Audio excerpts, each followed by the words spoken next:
This is the first historical phase in India. Vedic age is approximately from 1500 to 600 BC.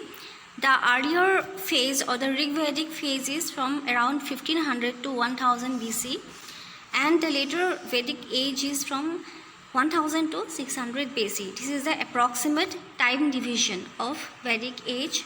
Now we identify Vedic age on the basis of the compilation or the composition of the Vedas. There are 4 Vedas, Rig Veda, and the later Vedic text includes Yajurveda, Samveda, and Atharvaveda. When we look at the political administrative system, it was not yet developed. So we can say that some sort of clan-based polity existed. These were the society was divided into several smaller tribes, and these the head of these tribes were called as Rajan.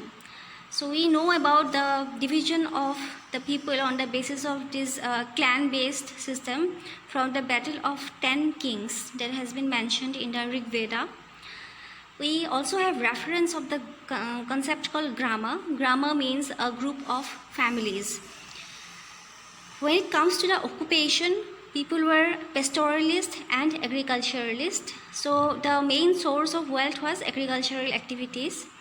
Also, cattle was very important, as cattle was the source of milk, and milk products were consumed at a large scale. Also, in this particular time, in both Rig Vedic and later Vedic times, society was patriarchal. Especially in the later Vedic time, we have seen the reference of the father controlling several aspects of the family. However, in the Rig Vedic time also, we see that father used to be the head of the household, and the condition of women was good. The Rig Vedic Aryans lived in the Sapta Sindhu region, which is roughly the same area where the Indus Valley civilization developed.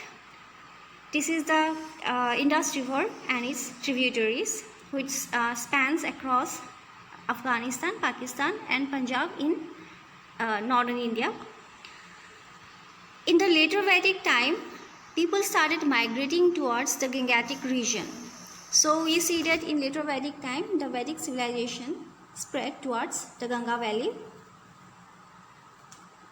Both in the Rig Vedic and later Vedic times, we have reference of the term called Varna, and it is not clear whether the Varna was a racial identity or it was simply a caste-based identity. What we know for sure is that Varna is not the same as Jati. The concept of Varna was present in Rig Vedic time, and also in later Vedic time the concept of Varna was present, and in fact it was crystallized in later Vedic time. So in the later Vedic time we see that the society was divided into fourfold Varna division. So some people were identified as Brahman, some were identified as Kshatriya, some as Vaishya, and some as Shudra. These identities were based on occupation. Also, it is believed that as the Vedic people, who are also called as Aryan, migrated to different areas in Indian subcontinent, they started giving these Varna identities to the people who were living in the region from before the Vedic time. So most probably on the basis of occupation, some people were identified as Vaishya, and those who were engaged in agricultural activities were perhaps identified as Shudra. The Brahmana and Kshatriya Varnas were given a higher status based on their occupation. The deities worshipped by the Vedic people were Surya, Indra, Agni, and Varuna, primarily male gods. There were also reference of some female deities such as Lakshmi. The male deities that were worshipped, as the Vedas mention, were not worshipped in Central Asia. So perhaps it seems that these deities were either of local origin or specific to the Vedic civilization. During the Vedic time, there were no temples or there was no practice of deity worship.